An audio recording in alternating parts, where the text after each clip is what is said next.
মিলাদুন নবী সাল্লাল্লাহু আলাইহি ওয়াসাল্লামের মহিমান্বিত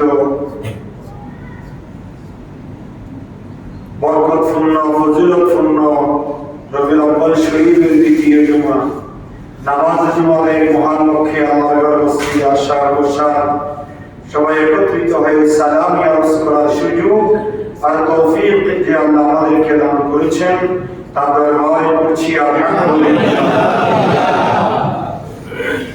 আর লক্ষ দুরূদ ও সালামের হাদিয়া প্রদান করছি সোনার মদিনায় কামলিওয়ালা নবী নুরুন নবী হায়াতুন নবী ইমামুল আম্বিয়া নবী সমস্ত নবীদের নবী আল্লাহর পরিচয়দাতা নবী মুহাম্মদুর রাসূলুল্লাহ সাল্লাল্লাহু আলাইহি ওয়াসাল্লামের মুরিদ দরবার সোনার মদিনায় উচ্চ আওয়াজে আরেকবার করছি আলহামদুলিল্লাহ। মুহতারাম হাজিরিন, গত জুমায় আমরা আমাদের নবীর দুনিয়ার জমিনে আগমন বৃত্তান্ত আমরা আলোচনা শুনেছিলাম।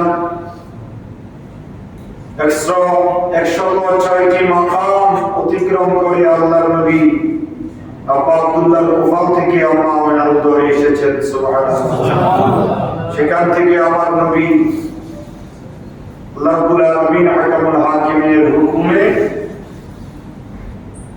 সাধারণ মানুষ যেভাবে দুনিয়াতে আসে তার ব্যতিক্রম ধর্মী অবস্থায় মা আমিনার কুলকে আলোকিত করেছেন, গোটা পৃথিবীকে আলোকিত করে দুনিয়ার জমিনে তুষ্টি পেরেছেন আলহামদুলিল্লাহ।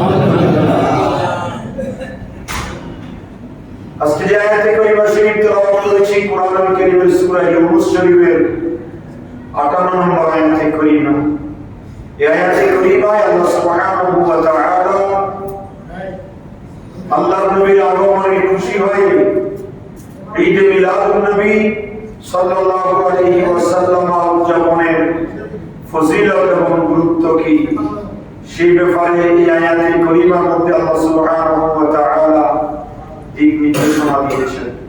এই আয়াতে কারিমার আলোকে ঈদ মিলাদুন নবীর ফজিলত এবং গুরুত্ব নিয়ে আমরা আলোচনা করব বিমাশিয়াতিল্লাহ বিইজনিল্লাহ ওয়া মা তাওফীকি ইল্লা বিল্লাহ।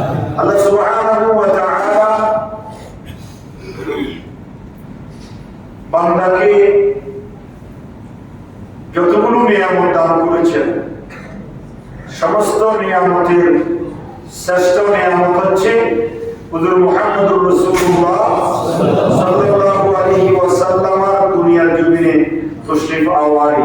সুবহানাল্লাহ। নিয়ামত পেয়ে খুশি প্রকাশ করতে হয়, নিয়ামত পেয়ে শুকরিয়া আদায় করতে হয়। লাইন শাকারতুম লা আযীদান্নাকুম ওয়া লাইন কাফারতুম মিন আযাবি লাশাদীদ। আল্লাহ নিয়ামত সংযত ব্যাপারে বলেছেন, বান্দা যদি তুমি নিয়ামতের শুকরিয়া আদায় করো তাহলে আমি আল্লাহ তোমাকে নিয়ামত আরো বাড়াই দেব। সুবহানাল্লাহ। ওয়া লাইন কাফারতুম, আর যদি নিয়ামতের অস্বীকার করো তাহলে ইন্না আযাবি লাশাদীদ, মনে রাখবি আমার আযাব, আমার শাস্তি বড় কঠিন। কার কথা? আল্লাহর কথা। নিয়ামত কি? আমরা যদি নিয়ামতের বিষয়ে আলোচনা করি, আল্লাহর নবীর চাইতে শ্রেষ্ঠ নিয়ামত পৃথিবীর জমিনে আরেকটা আছে নাকি? আল্লাহ আমাদেরকে হাত দিয়েছেন, পা দিয়েছেন, চোখ দিয়েছেন, মাথা দিয়েছেন। মাথার তালু থেকে পায়ের তালু পর্যন্ত আপাদমস্তক আল্লাহ বান্দার শরীরের মধ্যে এমন ভাবে সেট করে দিয়েছেন, অপ্রয়োজনীয় কিছু নাই এবং বেহুদা কিছু নাই, প্রয়োজন নাই এমন কিছু নাই। হাতের আঙ্গুলি 5টা দিয়েছেন, যদি আল্লাহর বিধান থাকতো এক হাতের মধ্যে 10টা আঙ্গুলি তাহলে আল্লাহ করে দিতেন, কিন্তু বান্দাকে আল্লাহ এমন ভাবে সাজিয়েছেন 5টা আঙ্গুলি দিয়ে ধরা, 5টা আঙ্গুলি দিয়ে খাওয়া, 5টা আঙ্গুলির মাধ্যমে কোনো কার্যক্রম পরিচালনা করা। এই কাম পরিচালনা করার জন্য, খাওয়ার জন্য, ধরার জন্য 5টা আঙ্গুলি যথেষ্ট। এই জন্য আল্লাহ 5টা দিয়ে সুন্দর করে আল্লাহ সাজিয়েছেন। সুবহানাল্লাহ। চোখ দুইটা সৌন্দর্য হয় মানায়, যদি বিধান একটা করে দিতেন ঘরের মাঝখানে একটা চোখ, তাহলে সেটা আরেকটা ধরনের হতো। কিন্তু দুইটা চোখ দিয়ে এমন ভাবে, ওই যে আল্লাহ বলেছেন লাকাদ খালাকনাল ইনসানা ফি আহসানি তাকওয়িম, আহসান সুপারলেটিভ ডিগ্রি, ইসনে তবদীলের সিগা। আল্লাহ বলছেন সুন্দরের চাইতে সুন্দর, পৃথিবীর জমিনে সবচাইতে আমি আল্লাহর সৃষ্টির মধ্যে সুন্দর কি? তখন আল্লাহ নিজেই জবাব দিবেন আদম। আদম সন্তানেরাই সুন্দর। অন্যান্য প্রাণী হাজার হাজার মখলুকাতের মধ্যে কত হাজার হাজার প্রাণী আমরা দেখেছি এবং কত হাজার প্রাণী আমরা দেখি নাই, আমাদের অগোচরে আছে না নেই? এক একটা বন জঙ্গলে, বিভিন্ন রাষ্ট্রের বড় বড় জঙ্গলগুলা বনগুলোর মধ্যে কত অদ্ভুত আকৃতির, কত সুন্দর, কত সুশ্রী, কত আকর্ষণীয়, কত রকমের আপনার আল্লাহর সৃষ্টি। এগুলো নিয়ে যদি আমরা কল্পনা করি, আমাদের দিন যাবে, রাত যাবে, মাস যাবে, বছর যাবে, কিন্তু আল্লাহর সৃষ্টির নিয়ামতের সৌন্দর্যের কল্পনা আলোচনা করে শেষ করা যাবে না। আল্লাহ এত নিয়ামত দিয়েছেন, কিন্তু আল্লাহ কোরআন হাকিমের মধ্যে বলেন নাই যে বান্দা আমি তোমাকে এত নিয়ামত দিয়েছি। হাত দিয়েছেন, পা দিয়েছেন, আমস্তক দিয়েছেন, 360টা জোড়া দিয়েছেন, রক দিয়েছেন, গিরা দিয়েছেন, শিরা দিয়েছেন, পাকস্থলী দিয়েছেন, হজম করার জন্য যত কিছুর প্রয়োজন আমস্তকের মধ্যে দিয়ে আল্লাহ শেষ করেন নাই। হাজার হাজার মখলুকাতের মধ্যে, প্রাণী জগতে, খাদ্য জগতে, চিকিৎসা জগতে আল্লাহ রাব্বুল আলামিন যতগুলো নিয়ামত দিয়েছেন, আল্লাহ ডাইরেক্টলি বান্দাকে বলেন নাই যে বান্দা আমি তোমাকে এই নিয়ামত দিয়েছি। অর্থাৎ আল্লাহ খোটা দেন নাই। আল্লাহ কি দেন নাই? খোটা দেওয়া এটা আল্লাহর বৈশিষ্ট্য। খোটা দেওয়া, খোটা দানকারীকে বলা হয় মান্নান। কি বলেন না? আল-মান্নান লা ইয়াদখুলুল জান্নাহ। মান্নান কোনদিন জান্নাতে প্রবেশ, আবার কেউ আব্দুল মান্নান থাকলে রাত করিয়েন। মান্নান জান্নাতে যাবে না। মান্নান মানে খোটা দানকারী। খোটা দেওয়ার অধিকার রাখে একমাত্র কে? আল্লাহ। আমি আপনি কোনো কাজ করি, উপকার করি, খোটা দেওয়ার অধিকার রাখি না। কিন্তু আল্লাহ রাব্বুল আলামিন অধিকার রাখা সত্ত্বেও কোরআনের জন্য কোন জায়গায় খোটা দিয়ে বলেন নাই যে বান্দা তোমাকে আমি এটা দিয়েছি, এই দিয়েছি। কিন্তু আল্লাহ একটু ইস দিয়েছেন, ইঙ্গিত দিয়েছেন। আল্লাহ বোঝাতে চাচ্ছেন ওয়া ইন তাউদ্দু নি'মাতাল্লাহি লা তুহসুহা। বান্দারে আমার এতগুলো নিয়ামত তোমাকে দিয়েছি যে নিয়ামত তুমি কোনোদিন গণনা করে হিসাব করে শেষ করতে পারবে না। আল্লাহ কি কি নিয়ামত দিয়েছেন সেটা বলেন নাই, খোটা দেন নাই। বলেছেন এত নিয়ামত দিয়েছি বান্দা কোনোদিন গণনা করে শেষ করতে পারবে না। কিন্তু আল্লাহ রাব্বুল আলামিন এতগুলো নিয়ামত দেওয়ার পরেও খোটা দেন নাই। কিন্তু একটা ক্ষেত্রে আল্লাহ খোটা দিয়েছেন। আল্লাহ বলেছেন দুনিয়ার মানুষ লাকাদ মান্নাল্লাহু আলাল মুমিনিনা ইয বা'আসা ফীহিম রাসূলা। হে দুনিয়ার মানুষ শুনে রাখো, আমার নবী আখির জামানার পয়গম্বর নবী মুহাম্মদ রাসূলুল্লাহ সাল্লাল্লাহু আলাইহি ওয়াসাল্লামকে তোমাদের মাঝে প্রেরণ করে আমি আল্লাহ তোমাদের প্রতি বড় ইহসান করেছি, দয়া করেছি। সুবহানাল্লাহ। আল্লাহর নিয়ামতের কোনো শেষ আছে? কথা বলেন না, নিয়ামতের শেষ আছে? আল্লাহ কি বলেছেন? ওয়াজকুরু নি'মাতাল্লাহি আলাইকুম। বান্দা তোমাকে যতগুলো নিয়ামত দিয়েছি ও নিয়ামতের জিকির করো। নিয়ামতের আলোচনা কার কথা? আল্লাহর কথা। ওয়াজকুরু, জিকির করো বান্দা নি'মাতাল্লাহি আলাইকুম। তোমাকে যে নিয়ামত দিয়েছি সেই নিয়ামতের জিকির করো, আলোচনা করো। অন্য আয়াতে বলেছেন ওয়া আম্মা বিনি'মাতি রাব্বিকা ফাহাদিস। আল্লাহ বলেন বান্দা তোমাকে যে নিয়ামত দিয়েছি তার বর্ণনা করো। সুবহানাল্লাহ। নিয়ামত পেয়ে শুকরিয়া আদায়ের কথা বলেছেন। আবার নিয়ামত গুলো কি কি সেগুলো নিয়ে আলোচনা করার জন্য বলেছেন, আবার নিয়ামতের বর্ণনা করার জন্য বলেছেন। আরেক আয়াতে বলেছেন বান্দা ওয়াজকুরু নি'মাতাল্লাহি আলাইকুম ইন কুনতুম ইয়্যাহু তা'বুদুন। বান্দারে আমার, তুমি যদি আমি আল্লাহর ইবাদতকারী বান্দাদের অন্তর্ভুক্ত হতে চাও, সুবহানাল্লাহ সুবহানাল্লাহ, কোন বান্দা? ইবাদতকারী বান্দা। কি বান্দা বলেন না? বান্দা তো অনেক আছে, যারা পুরা বছরে একবার সিজদা দেওয়া যায় আল্লাহর কাছে, এমন বান্দা আছে না? কিন্তু কি দাবি করে? কি দাবি করে? যদি বলে তুমি কেন মুসলমান দাবি করো, আমি করে বুঝতে পাই, কিন্তু সে গোটা বছরে 365 দিনে এক ওয়াক্ত নামাজও এমন আল্লাহর বান্দা আছে না নাই? আমার এমন আল্লাহর বান্দা আছে 365 দিনের মধ্যে এক ওয়াক্ত নামাজও কাজা নাই, আছে না নাই? আল্লাহ বলছেন ওয়াজকুরু নি'মাতাল্লাহি ইন কুনতুম ইয়্যাহু তা'বুদুন। বান্দারে আমার, যদি তুমি আমি আল্লাহর ইবাদতকারী বান্দাদের অন্তর্ভুক্ত হতে চাও, তাহলে আমি আল্লাহ তোমাদেরকে যে নিয়ামত দিয়েছি সেই নিয়ামতের জিকির করো। সুবহানাল্লাহ। আর আমার নবীর ক্ষেত্রে আল্লাহ এখানে একটু খোঁটা দিয়ে আল্লাহ বলেছেন লাকাদ মান্নাল্লাহু আলাল মুমিনিনা ইয বা'আসা ফীহিম রাসূলা। বান্দারে আমার, তোমাদের কাছে মুমিনদের কাছে আমার নবীকে প্রেরণ করে আমি আল্লাহ বান্দার প্রতি বড় ইহসান করেছি। সুবহানাল্লাহ। কার কথা? আল্লাহ। এই নিয়ামত ফিরিয়ে শুকরিয়া আদায় করা, এটা আল্লাহর বিধান, নতুন কোনো বিধান নয়।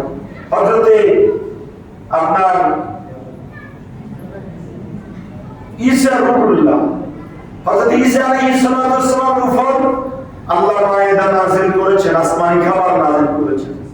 বনি ইসরাঈলের উপর কি নাযিল করেছেন? আসমানি খাবার। সূরা মায়েদা শরীফের মধ্যে আল্লাহ সুবহানাহু ওয়া তাআলা বলেছেন যে নবী ঈসা রূহুল্লাহর উম্মতের মাঝে আল্লাহ রাব্বুল আলামিন আসমানি খানা কি করেছেন? নাযিল। সেটাকে বলে মান্না সালওয়া। কি বলেন না? সালওয়া বলেন না কি? মান্না সালওয়া, আসমানি খাবার। খোদার পক্ষ থেকে এই খাবার বনি ইসরাঈলের প্রতি এসেছে। যেই দিন আসমানি খাবার আল্লাহর পক্ষ থেকে বনি ইসরাঈলের প্রতি এসেছে, হযরত ঈসা রূহুল্লাহ সেই দিনকে ঈদের দিন বলে ঘোষণা দিয়েছেন। সুবহানাল্লাহ। আল্লাহ বলেন ওয়ালা ঈসা ইবনে মারইয়াম আল্লাহুম্মা রাব্বানা আনজিল আলাইনা মাইদাতাম মিনাস সামা তাকুনু লানা ঈদান লিআউয়ালিনা ওয়া আখিরিনা ওয়া আয়াতাম মিনকা ওয়ারযুকনা ওয়া আনতা খায়রুর রাযিকিন। আল্লাহ কি বলছেন? যে বান্দারে আমার, আল্লাহুম্মা রাব্বানা আনজিল আলাইনা মাইদাতাম মিনাস সামা, আল্লাহ তুমি আকাশ থেকে মায়েদা নাযিল করেছো, তাকুনু লানা ঈদান লিআউয়ালিনা ওয়া আখিরিনা, এই দিনটা আমার জন্য, আমার উম্মতের জন্য ঈদের দিন। সুবহানাল্লাহ। ঈদ মানে কি? বান্দা ঈদ মানে কি? আনন্দ, খুশি। আল্লাহ বলছেন এটা ঈসা রূহুল্লাহর জন্য, তার উম্মতের জন্য ঈদের দিন, যেই দিনে তারা আসমানি খাবার পেয়েছে। তারপরে আল্লাহ রাব্বুল আলামিন হাকিমুল হাকিম অন্যান্য সূরার মধ্যেও বিভিন্ন নিয়ামতের বর্ণনা দিয়েছেন। আর আমাদের জন্য নিয়ামতটা কি? আমাদের জন্য নিয়ামত হলো, উম্মতে মুহাম্মাদের জন্য নিয়ামত হলো এই পৃথিবীর জমিনে আমাদের আল্লাহ মুহাম্মদুর রাসূলুল্লাহ সাল্লাল্লাহু আলাইহি ওয়াসাল্লামকে আল্লাহ যে দুনিয়ার জমিনে প্রেরণ করেছেন যেই দিন, সেই দিন হলো নিয়ামতের দিন, ঈদের দিন। সুবহানাল্লাহ। এই জন্য ঈদে মিলাদুন নবী বলা হয়। মিলাদ মানে আল্লাহর নবীর আগমন, আর সিরাত মানে জীবন বৃত্তান্ত। আপনাকে মিলাদও মানতে হবে, সিরাতও মানতে হবে। সিরাত বাদ দিয়ে মিলাদ মানলে হবে না, আবার মিলাদ বাদ দিয়ে সিরাত মানলেও হবে না। আপনি সঠিকটা বুঝতে হবে। আমাদের দেশে আমরা যদি ঈদে মিলাদুন নবী বলি, অনেকে সিয়ারা কালো বলি করেন। আবার সিরাতুন নবী শুধুমাত্র এককভাবে সিরাতুন নবী পালন করেন। মিলাদকে বাদ দিয়ে সিরাত কখনো কল্পনা করা যায় না। যে আগমনকে যদি আপনি না মানেন, তার জীবনে কিভাবে মানবেন? আগে আগমন, আগে হচ্ছে মিলাদ। আগে কি? মিলাদ তশরিফ এনেছেন, আগমন করেছেন যে এই দিন, সেটা হচ্ছে মিলাদের দিন। আর আপনার মিলাদের পরে 63 বছর হায়াতে জিন্দেগিতে যা করেছেন, উম্মতের জন্য যা আদর্শ রেখে গিয়েছেন, নিদর্শন রেখে গিয়েছেন, সুন্নত রেখে গিয়েছেন, তরিকা পদ্ধতি রেখে গিয়েছেন, সেটা হচ্ছে সিরাত। এই সিরাত মানলে মানুষ দুনিয়ার জমিনে কামিয়াব হবে, আল্লাহ ও রাসূলের নৈকট্য লাভ করতে পারবে। সুবহানাল্লাহ। এই আল্লাহ নবীর আগমনের কথা আলোচনা করা, আগমন বৃত্তান্ত নিয়ে আলোচনা করা, এটা হচ্ছে মিলাদ। এটা কি মিলাদ? আর ঈদ কেন বলা হয়? যেহেতু আল্লাহ নবী এই দিনে এসেছেন, এই দিনের চাইতে শ্রেষ্ঠ দিন পৃথিবীতে আরেকটা। এবং কি তাফসীরের মধ্যে বিভিন্ন কিতাবের মধ্যে এসেছে লাইলাতুল কদর, লাইলাতুল বরাত, লাইলাতুল মেরাজের চাইতেও আল্লাহ নবী উলিদতু ফীহি, যে দিন আল্লাহ নবী দুনিয়ার জমিনে যে রাত্রিতে তশরীফ এনেছেন, ওই রাত্রির মর্যাদা এর হলো আপনার শবে কদর, শবে বরাতের চাইতে 1000 গুণ বেশি। সুবহানাল্লাহ। শবে কদর, শবে বরাত, শবে মেরাজ পেয়েছি নবীর কারণে। কথা বলে ঠিক কি না? আর নবী যে রাত্রিতে এসেছে, সেই রাত্রির মর্যাদা ওই রাত্রির চাইতে 1000 গুণ বেশি। তো আমার নবী দুনিয়াতে আসবেন, এই আলোচনা সব নবীরা করেছেন। সুবহানাল্লাহ। আমাদের অনেক ভাইরা বলে, প্রশ্ন করে, তোমরা যে বারুল আউয়াল মিলাদুন নবী, ঈদ মিলাদুন নবী বলতেছো বা মিলাদুন নবী উদযাপন করতে বলতেছো, এগুলা কি আল্লাহ রাসূল কোনদিন করেছে কিনা? অনেকে প্রশ্ন করে না? ফেসবুকে আপনারা দেখবেন অনেক বড় বড় স্কলার, বড় আলেম দাবি করে, বিভিন্ন মিডিয়াতে বক্তৃতা দেয়, কিন্তু তারা অনেকেই যুবকদের আইডল, আদর্শ, কিন্তু তারা বড় বলায় বলে মিলাদ বলতে কিছু নাই, ঈদে মিলাদুন নবী বলতে কিছু নাই, এটা স্বাভাবিক ভাষা বলে। নবী পালন করে নাই, নবী পালন করে নাই, এই কথা আপনারা শুনেন নাই? নবী পালন করছে কিনা? নবীকে জিজ্ঞাসা করা হয়েছে, রাসূলুল্লাহ আপনি কেন সোমবারে রোজা রাখেন? সুবহানাল্লাহ বলেন না? আপনি কেন সোমবারে রোজা রাখেন? আমার নবী বলেন ফীহি উলিদতু, হে আমার সাহাবীরা, আমি এই জন্য রোজা রাখি, সোমবারে আমি দুনিয়ার জন্য তশরীফ এনেছি, আমার ঈদে মিলাদ হয়েছে, আমার মিলাদ হয়েছে সোমবারে, এই জন্য আমি সোমবারে মিলাদুন নবী পালন করি, আমি প্রতি সোমবারে রোজা রাখি। আপনারা বলেন, ওরা না বলে কোনদিন মিলাদ পায় নাই, মিলাদ আপনি পাবেন না কেন? আল্লাহ রাসূল নিজেই মিলাদুন নবী পালন করেছেন যে রোজার মাধ্যমে। তা আপনি বলেন, আপনি রোজার মাধ্যমে করেন, যে কোনো ইবাদত রোজার মাধ্যমে করা যায়, নামাজের মাধ্যমে করা যায়, মাহফিলের মাধ্যমে করা যায়, খানাপিনার মাধ্যমে করা যায়। খানাপিনার মতো কোরআনেও আছে, হাদিসেও আছে, আছে না নাই? ويطعمون الطعام على حبه والمسكين ويتيما واسيرا انما نطعمكم لوجه الله لا نريد منكم جزاء ولا شكورا। এই খাওয়ার কথা, খাওয়ানোর কথা কোরআনের অসংখ্য আয়াতে কারিমার মধ্যে আছে, আবার হাদিসে পাকের মধ্যে আছে তুতিমুত তাআম ওয়া তুকলিউস সালাম। আল্লাহর নবীকে জিজ্ঞাসা করা হয়েছে, ইয়া রাসূলুল্লাহ ইসলামের মধ্যে সবচেয়ে উত্তম কাজ কোনটা? সুবহানাল্লাহ। আল্লাহ রাসূল বলেন তুতিমুত তাআম ওয়া তুকলিউস সালাম, ইসলামের মধ্যে সবচেয়ে উত্তম কাজ দুইটা, একটা হচ্ছে পরিচিত অপরিচিত সবাইকে, মুসলমানকে কি দেওয়া? সালাম দেওয়া। আর নাম্বার 2 হচ্ছে মানুষকে খাদ্য খাওয়ানো। খানা খাওয়ানোর ভিতর কোনো শরীয়তের দলিল নাই, খানা খাওয়ানোর ভিতর কোনো শরীয়তের কি নাই? দলিল নেই। যারা খাওয়ানোর ঈদে মিলাদুন নবী বিরোধিতা করে, তারা জিন্দেগিতে মনীষা ব্যক্তির ভাত খাওয়ায় না। বললাম না, আমি আমার আগে বলছি না, 12 বছরের উপরে এলাকাতে অনেক বড় চিনি না এখন, তা আমাকে খাওয়াইতে বলছি না, মহাদেশকে জিজ্ঞাসা করলাম তোমরা খাওয়াইছে না, বলে না খাওয়ায় না। এরা আবার ঈদে মিলাদুন নবী বিরোধিতা করে, এরা আবার না যায় ফতোয়া দেয়। ইসলামের ভিতর ভালো কাজ খাওয়ানো, ভালো কাজ আনন্দ করা, ভালো কাজ নবীর আগমন বৃত্তান্ত আলোচনা করা। এই নবী যে আসবে এই কথা সমস্ত নবীদেরকে নিয়ে আল্লাহ নিজে আলোচনা করেছেন। সুবহানাল্লাহ। নবীর আলোচনাটাই ঈদে মিলাদুন নবী। আল্লাহ রাব্বুল আলামিন রূহ জগতের মধ্যে সমস্ত নবীদেরকে একত্রিত করেছেন। সুবহানাল্লাহ বলেন। সমস্ত নবীদেরকে আল্লাহ রূহ জগতে কি করেছেন? একত্রিত করেছেন। খেয়াল রাখেন, কথা খেয়াল করেন। নবীদেরকে রূহ জগতের মধ্যে একত্রিত করে আল্লাহ একটা মাহফিল করেছেন। সুবহানাল্লাহ। সেই মাহফিলের কথা আল্লাহ কোরআন কারীমের 3 নম্বর সূরা আলে ইমরান, কি সূরা বলেন? সূরা আলে ইমরানের 81 নম্বর আয়াতে কারীমার মধ্যে আল্লাহ বলেছেন, ওয়া ইয আখাযাল্লাহু মিসাকান নাবিয়্যিন, নবী হে আমার, আপনি স্মরণ করুন সেই সময়ের ঘটনা যখন আমি আল্লাহ রাব্বুল আলামিন আহকামুল হাকিমিন আদম সফিউল্লাহ থেকে ঈসা রূহুল্লাহ পর্যন্ত সমস্ত নবীদেরকে একত্রিত করে তাদের থেকে একটা অঙ্গীকার নিয়েছিলাম। সুবহানাল্লাহ। কি নিয়েছেন? অঙ্গীকার। আল্লাহ দুইটা বিষয়ের অঙ্গীকার নিয়েছেন। একটা হচ্ছে নবুয়ত, আর একটা হচ্ছে তাওহীদ, আর একটা হচ্ছে রিসালাত। সুবহানাল্লাহ। একটা তাওহীদ আর একটা কি? রিসালাত।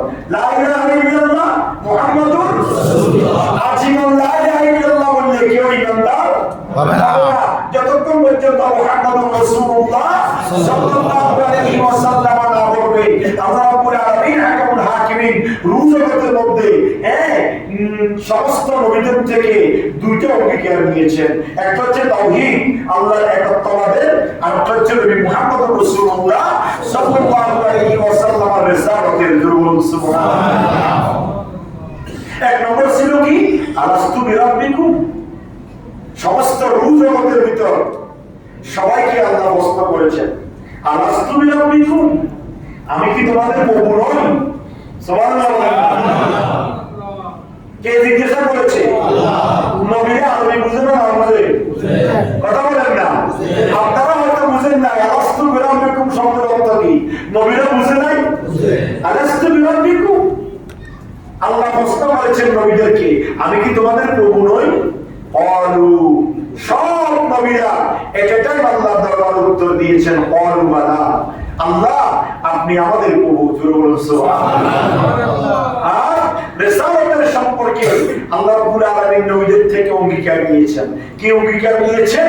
লামা আতাইতুকুম মিন কিতাবিন ওয়া হিকমা, আল্লাহ বলেছেন হে নবী রাসূলগণ, তোমাদেরকে আমি কিতাব এবং হিকমত দিয়েছি। দেন নাই?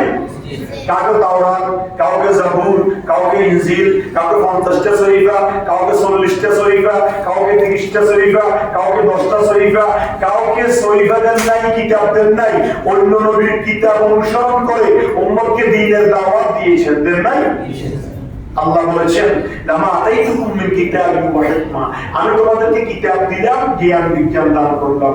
সুম্মা জাআকুম রাসূলুম মুসাদ্দিকুন লিমা মাআকুম, তোমাদেরকে নবুয়ত, রিসালাত, কিতাব সব দিয়েছি, কিন্তু হে নবীরা শুনে রাখো, সুম্মা জাআকুম রাসূলুন, তোমাদের কাছে একজন রাসূল আসবে। সুবহানাল্লাহ। তোমাদের কাছে কে আসবে? একজন রাসূল আসবে। সুম্মা জাআকুম রাসূলুন মুসাদ্দিকুন লিমা মাআকুম, তোমরা তার সত্যতা প্রমাণ করবে, সত্যতা প্রকাশ করবে। লা তুমিনুন্না বিহি ওয়া লা তানসুরুনা, তার উপর ঈমান আনবে এবং তাকে সাহায্য করবে। সুবহানাল্লাহ। সেই নবীকে এই আয়াতে কারীমার তাফসীরের মধ্যে এসেছে, যে নবী আসবে তোমাদের পরে তিনি হচ্ছেন হুজুর আকা মুহাম্মদুর রাসূলুল্লাহ সাল্লাল্লাহু আলাইহি ওয়াসাল্লাম। ক্বালা আ'তারতুম ওয়া আখাযতুম আলা যালিকুম ইসরি, তোমরা কি হে নবীরা, তোমরা কি আমাদের দায়িত্ব গ্রহণ করেছো?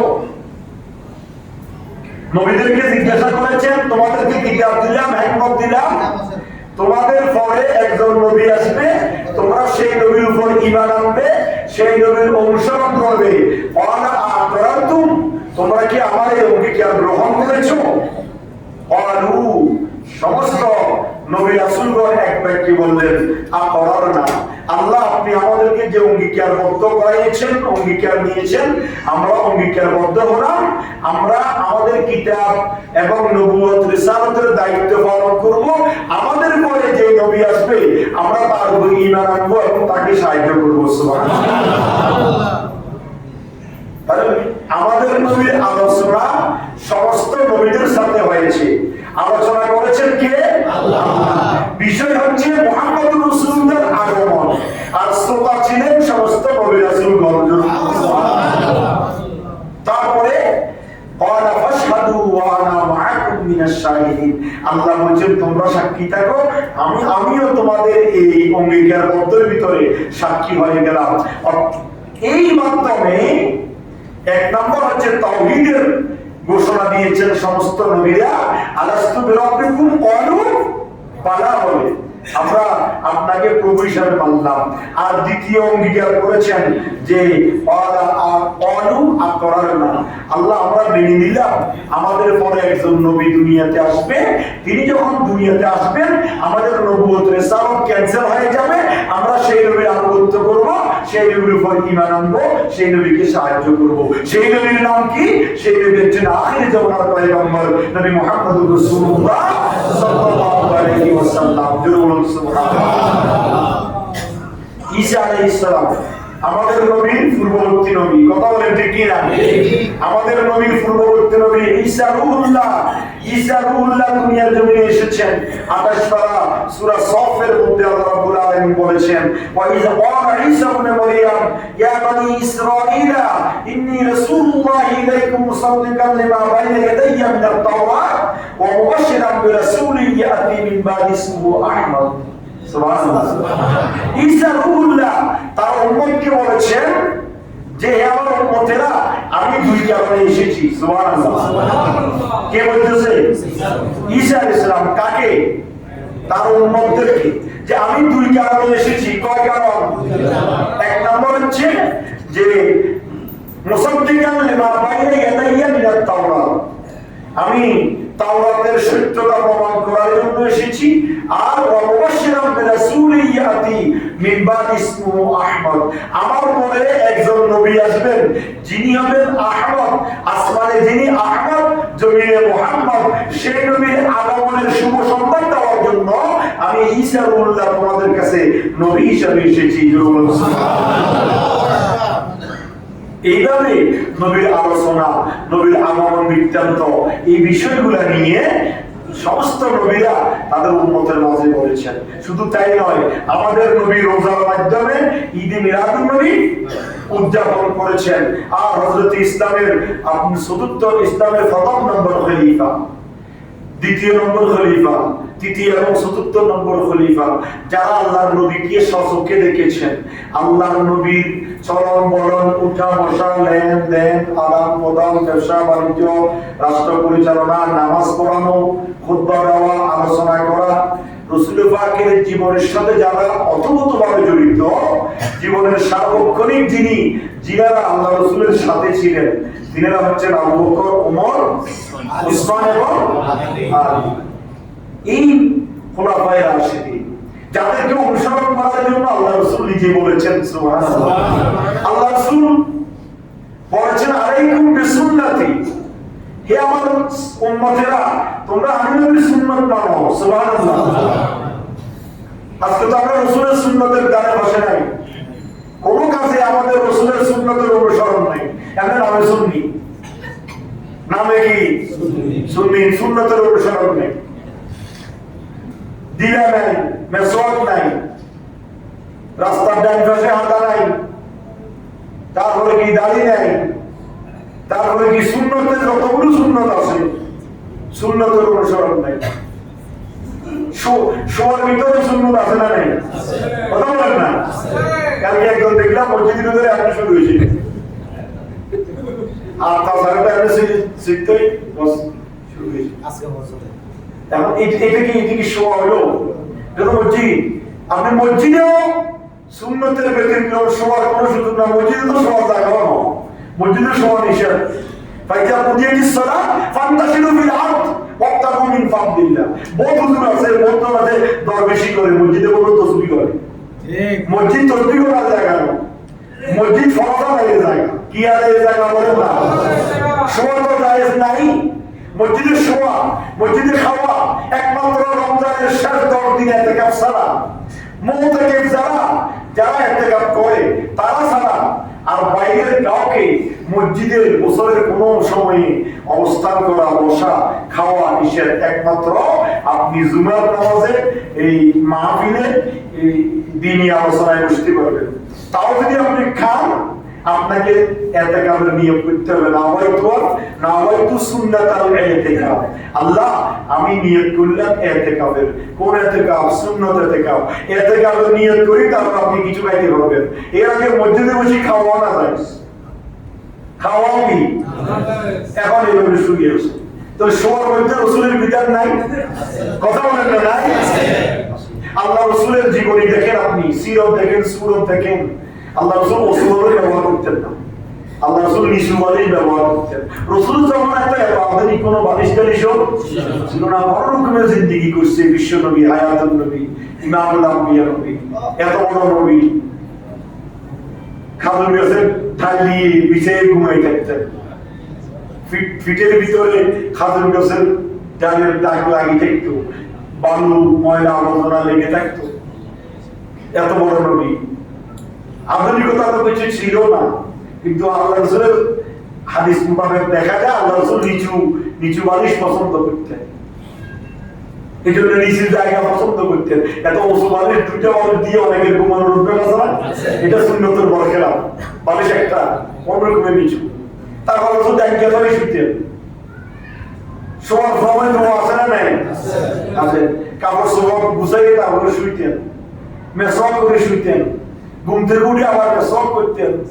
তা আপনি, আপনার কাছে তো সুন্নতের দ্বারা মেসওয়াক নেই, গোসলের মধ্যে রসুলের সুন্নত আছে না নাই?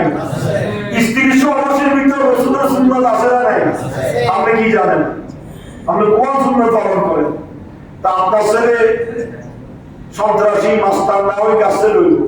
আপনি যখন স্ত্রী সহবাস করছেন, সেই সহবাসে আপনার সন্তান ভূমিষ্ঠ হবে, তা আপনার সহবাসের ভিতর রসুলের সুন্নত নাই, শরীয়তের বিধান নাই, তাহলে আপনার ছেলে হাজারো চেষ্টা করে আলেম বানাইতে পারেন নাই।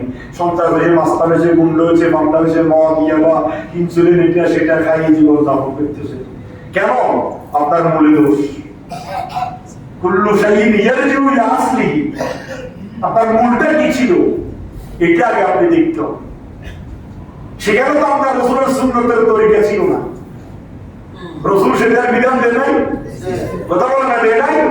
রসুলের পাক সিয়াহে আখলাক, বঙ্গভবন থেকে শুরু করে, রাষ্ট্র পরিচালনা থেকে শুরু করে, মসজিদের ইমামতি পর্যন্ত, এবং স্ত্রী সমাজ থেকে শুরু করে জীবনের সর্বক্ষেত্রে সব বিধান ফুঙ্করূপে তিনি উম্মতকে সচরাচর সশরীরে যিনি শিক্ষা দিয়ে গিয়েছেন, কোরআন এবং হাদিসের মাধ্যমে যেটা উম্মতের সামনে উপস্থাপন করে গিয়েছেন, তিনি হচ্ছেন নবী। সুবহানাল্লাহ। তার বিধানের দ্বারে ভাষাও আমরা নাই, আমরা শুধু শান্তি চাই। অশান্তি কেউ চায় না, কেউ চায় না। কাউকে যদি বলবো না শুধু শান্তি চায়, জানলে দেশে শান্তি হয়। তো শান্তির ফর্মুলাতে আমরা নেই। ও কথা তোমার আগে তোমরা বলছিলাম না, শান্তির ফর্মুলাতে আমরা রসুলের পাককে কেন আল্লাহ মানবীয় সুরতে পাঠাইছেন? রসুলকে নিয়ে আপনারা তো টানাটানি কেন? কেউ আছে রসুলের সাথে আলোচনা করলে সেরা কি হয়ে যায়?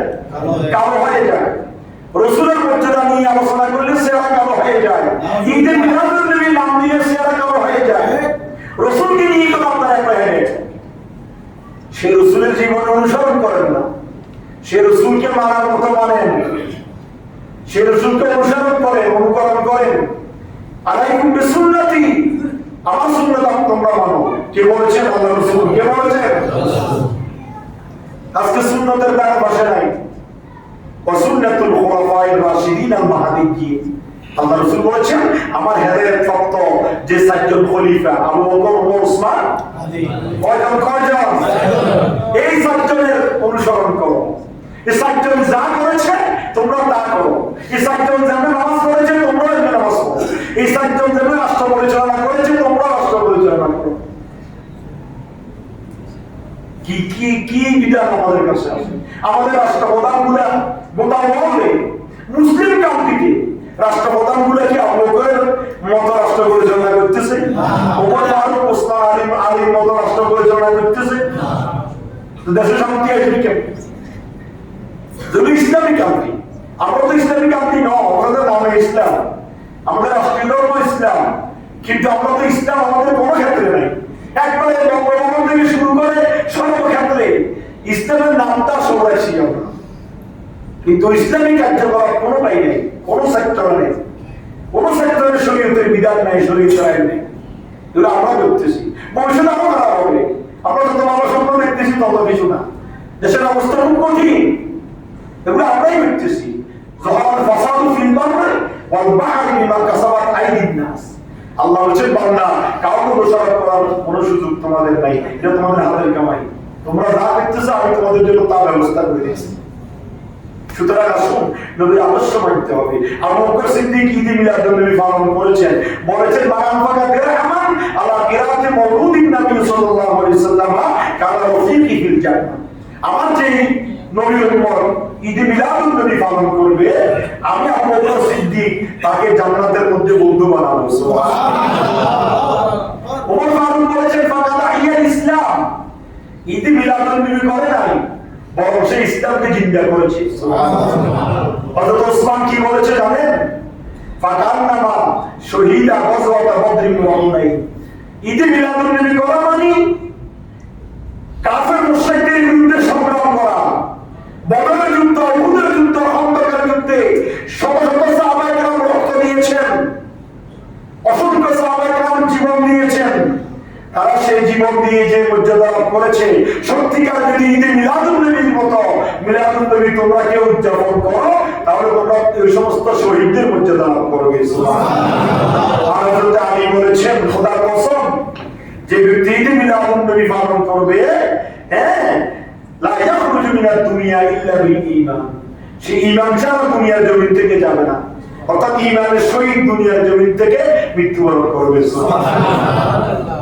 আল্লাহ রাসূল বলেছেন, আব্দুল্লাহ ইবনে আব্বাসের হাদিস, তিনি বলেছেন একদিন আমরা আব্দুল্লাহ ইবনে আব্বাস যিনি রুসুল মুফাসসিরিন, যিনি মুফাসসির জগতের শ্রেষ্ঠ, এই আব্দুল্লাহ ইবনে আব্বাস বলতেছেন আমি একদিন আমার বাসার মধ্যে ঈদ মিলাদুন নবী করতেছি। সুবহানাল্লাহ। ফায়াস্তাবশিরুনা ওয়া ইউহমাদুনা ওয়া ইউসাল্লুনা, আল্লাহ রাসূলের উপর দরুদ শরীফ পড়তেছি, মিলাদ কিয়াম রাসূলের জীবনী আলোচনা বৃত্তান্ত আলোচনা করতেছি। ইজা জাআ নবিয়্যু সাল্লাল্লাহু আলাইহি ওয়াসাল্লাম, এত বছরে আল্লাহ রাসূল আমাদের সামনে আগমন করেছেন। সুবহানাল্লাহ। ঈদ মিলাদুন নবীর আলোচনা চলে, ওই মুহূর্তে আল্লাহ রাসূল আমাদের কাছে আগমন করেছেন। قال رسول الله صلى الله عليه وسلم حلت لكم شفاعتي, আল্লাহ রাসূল বলেছেন এই আব্দুল্লাহ ইবনে আব্বাস তোমরা এতক্ষণ পর্যন্ত যে আলোচনা করতেছো, আমি নবীর জীবনী নিয়ে, আমি নবীর উপর দরুদ শরীফ করতেছো, আমি নবীর শান ও মান নিয়ে বর্ণনা করতেছো, শুধু তোমরা নয় কিয়ামত পর্যন্ত যত উম্মতে মুহাম্মাদি দুনিয়ার জমিনে আসবে, তারা যদি এই অবস্থা ধারণ করে, আমি নবীর ঈদ মিলাদুন নবী আলোচনা করে, ঈদ মিলাদুন নবী উদযাপন করে, আমি নবীর শান ও মান, আমি নবীর গুণগান গায়, তাহলে শুনে রাখো হাল্লাত লাকুম শাফাআতি, কাল কিয়ামতের কঠিন ময়দানে মুসিবতের সময় যাদের জন্য জাহান্নাম ওয়াজিব হয়ে যাবে, তাদেরকে জাহান্নাম থেকে টেনে টেনে জান্নাতে পৌঁছায় দেওয়ার জন্য আল্লাহর দরবারে সুপারিশ করা আমি নবীর উপর ওয়াজিব হয়ে যাবে। সুবহানাল্লাহ। আরে তাকবীর, আরে রিসালাত, আরে গাউসিয়া, পবিত্র জশ্নে জুলুসে ঈদে মিলাদুন নবী। সুতরাং নবীর শান নিয়ে, নবীকে নিয়ে কোনো প্রশ্ন তোলা, এটা বোকার লক্ষণ, বোকার চাই না। নবীর সম্মানের জন্য কোনো তক্কা নাই, মনে রাখবেন। আল্লাহর পরে যার স্থান, কথা বলে ঠিক কিনা? আল্লাহর পরে যিনি বাদাস খুদা বুজুর্গ তুই তিসরায়ে মুখতাসার, স্রষ্টার পরে তামাম পৃথিবীর সৃষ্টির উদ্যোগিনী তিনি হচ্ছেন নবী মুহাম্মদুর রাসূলুল্লাহ। তাকে নিয়ে তো কিসের প্রশ্ন হবে? তার সম্মান বর্ণনা করতে কোনো ক্রাইটেরিয়া নাই, কোনো সীমাবদ্ধতা নেই। যত বর্ণনা করবে তত আল্লাহ খুশি হবে, যত বর্ণনা করবে তত রাসূল খুশি হবে, আর যেখানে রাসূল খুশি হবে সেখানে আল্লাহ খুশি হবে। আল্লাহুল মাওলা ফালাহুল কুল, আল্লাহ যদি তোমার জন্য রাজি হয়ে যায় গোটা পৃথিবী তোমার হয়ে যাবে। সুবহানাল্লাহ। সুতরাং সেই নবীর আদর্শ মানতে হবে, সেই নবীর সুন্নাত মানতে হবে। রবিউল আউয়াল আসলে শুধু নবীর আশিকের বাড়ি যায়, আর রবিউল আউয়াল চলে গেলে আর খবর থাকে না। ওটার দ্বারা নবীর আশিকের নয়, মুহাব্বত নয়। আমাদের মধ্যে বাড়াবাড়িও আছে, সারাসারিও আছে। কিছু তো মিলাদুন নবীর বিপক্ষে, আর আমরা যারা ঈদ মিলাদুন নবীর পক্ষে, আমাদের ভিতরে কিছু ত্রুটি আছে না নাই? আছে। আমরা পক্ষে আছি, 100% সত্যের উপরে আছি, কোন সন্দেহ নাই। কিন্তু আমাদের মধ্যে অতিরঞ্জিত, excess is always very bad, অর্থাৎ অতিরিক্ত সবসময় খারাপ। কথা বলে ঠিক কিনা? এই যে আগামীকাল দশটা জুলুস, ইনশাআল্লাহ জামিয়ার মাঠ থেকে বের হবে, হুজুরকে বলা এসেছে, আমরা রাসূল এসেছে, জুলুস হবে, হবে না? সেখানে একবার এদিকে সীতাকুণ্ড, বীরসরাই বা আপনার এই বাড়িয়ারহাট ফেরি থেকেও লোক আসবে, ওইদিকে দক্ষিণ অঞ্চলে একবারে সর্বশেষ সাতকানিয়ার ফর থেকেও লোক আসবে, দলে দলে গাড়ি গাড়ি, গোটা সিটাং ভরপুর হয়ে যাবে, কানায় কানায় মানুষ। ঢাকার জমিনে হয়েছে গত কয়েকদিন আগে, আপনারা দেখেছেন। শুধু বাংলাদেশে নয়, নাইজেরিয়া, ইন্দোনেশিয়া, রাশিয়া, বড় বড় রাষ্ট্রগুলোতে লক্ষ লক্ষ মানুষের মধ্য দিয়ে জুলুস কায়েম হয়েছে। এটা এখন গোপন কিছু নাই। জুলুস শুধু বাংলাদেশে আগে বলতো, আমরা ছাত্রদের মনে শুনতাম জুলুস শুধু পথে বাংলাদেশে। আসলে কি বাংলাদেশে? আপনারা মিডিয়াতে দেখতেছেন না, ফেসবুকে, ইউটিউবে দেখতেছেন না, ওটা ওয়ার্ল্ড জুলুস। আর মদিনা শরীফে এইবার কথা, এবারে যখন মদিনা শরীফে এইবার সাহাবাদের হলো, মদিনা শরীফে বিশাল জুলুস আকারে চতুর্দিকে, আর আমি স্পষ্টভাবে দেখছি, আমার একটা আদেশের বন্ধু ছিল সেখানে, আমিও সেখানে উপস্থিত ছিলাম। মদিনা শরীফের চতুর্দিক সমান, যারা গিয়েছেন তারা দেখেছেন। মক্কা শরীফ একটু এলোমেলো অবস্থা, কিন্তু মদিনা শরীফের ডান পাশ, বাম পাশ এবং সামনের পাশ, এটা চতুর্দিক সমান। কথা বলে ঠিক কিনা? মদিনার চতুর্দিকের এরিয়া কি সমান, চতুর্দিকে ঘুরে ঘুরে তারা নবীর সামনে মিলাদুন নবী করতেছে। নবীর রবিউল আউয়াল 1 তারিখ হওয়ার কারণে সবাই দাঁড়িয়ে দাঁড়িয়ে কিয়াম করতেছে এবং চতুর্দিকে মিছিল করতেছে। এটা নাজায়েজ বলার কোনো, নবীর আগমনে নবীর খুশিকে নিয়ে নাজায়েজ ফুতুয়া দেওয়ার কোনো সুযোগ নাই। তবে এই যে দেখেন কালকে জুলুস হবে, সেখানে ঢোল, তবলা, হারমোনি বাজায় না, এটা কিন্তু নাজায়েজ, এটা কিন্তু বিশ্রী, এটা নবীর রাষ্ট্রপ্রেমের ভিতরে পড়ে না। ঢোল, তবলা বাজি মানুষকে আপনার বিশৃঙ্খলা সৃষ্টি করা। আপনি নবীর সামনে নাচ বাজান, ক্যাসেট বাজান, মাদ গান কেরাত পড়েন, নবীর আগমনে খুশি উদযাপন করেন। আপনি হিন্দু, বৌদ্ধ, খ্রিস্টানের মতো কিছুদিন আগে আশ্রম গেলেন, 2-3 দিন আগে, এই 2-3 দিন লাগাতার চালাইছে, ওখানে ঢোল তবলা বাজাইছে, কালকে রাত্রেও চলছে। তো আপনি তাদের মতো হয়ে গেলেন। আমার ইসলাম ধর্ম তো হচ্ছে ঢোল তবলা, এগুলো দরকার নেই। নবীর সামনে আপনি নাচ গাইলে, সুন্দর সুরের গান, মানুষ বিচলিত হয়ে আপনার দিকে ফিরে আসবে। কিন্তু আপনি ঢোল তবলা বাজাবেন, যেটার দিকে বাতিলেরা কথা বলার সুযোগ পাবে। যারা এটার বিপক্ষে, তারা আপনার আরো এটাকে আরো হাইলাইট করে আপনাকে নাজায়েজের ফতোয়া দিবে। কথা বলেন ঠিক কি? সুতরাং যারা জুলুসে যাবেন, আমরা এলাকা থেকেও যাবেন, আশেপাশে কাউন্সিল কমিটির বিভিন্ন সদস্যরা যাবেন, এগুলো করবেন না। আগামীকাল জুলুসে অংশগ্রহণ করবেন, ঈদে মিলাদুন নবী রোজা রাখার চেষ্টা করবেন, নবীর আগমনে খুশি হবেন, আনন্দ প্রকাশ করবেন, জুলুসে যাবেন এবং নিজের ব্যক্তিগত, পারিবারিকভাবে, সামাজিকভাবে ঈদে মিলাদুন নবী উদযাপন করবেন। বাসার ভিতরে 2-4 বন্ধু বান্ধবকে ডেকে একটু খানা পিনার আয়োজন করে মিলাদ কিয়াম দুরুসসালামের মাধ্যমে আপনি ঈদে মিলাদুন নবী পালন করেন। আপনাকে গরু জব করে ঈদ মিলাদুন নবী করতে হবে এমন কথা নাই। আপনি আপনার সামর্থ্য 1 কেজি জিলাপি দিয়ে 2-4 বন্ধু বান্ধবকে ঘরের মধ্যে বসাই নবীর সামনে একটু মিলাদ পড়ি, একটু মুনাজাত করেন, এটাই হবে আপনার ঈদ মিলাদুন নবী। সুবহানাল্লাহ। আল্লাহ আমাদের সবাইকে ঈদ মিলাদুন নবী উদযাপন করার তৌফিক দান করুক এবং নবীর ইশকের মহব্বত অন্তরে ধারণ করার তৌফিক দান করুক। আমিন। আসসালামু আলাইকুম ওয়া রাহমাতুল্লাহি ওয়া বারাকাতুহু। দাঁড়িয়ে যান, সামনের খালি জায়গা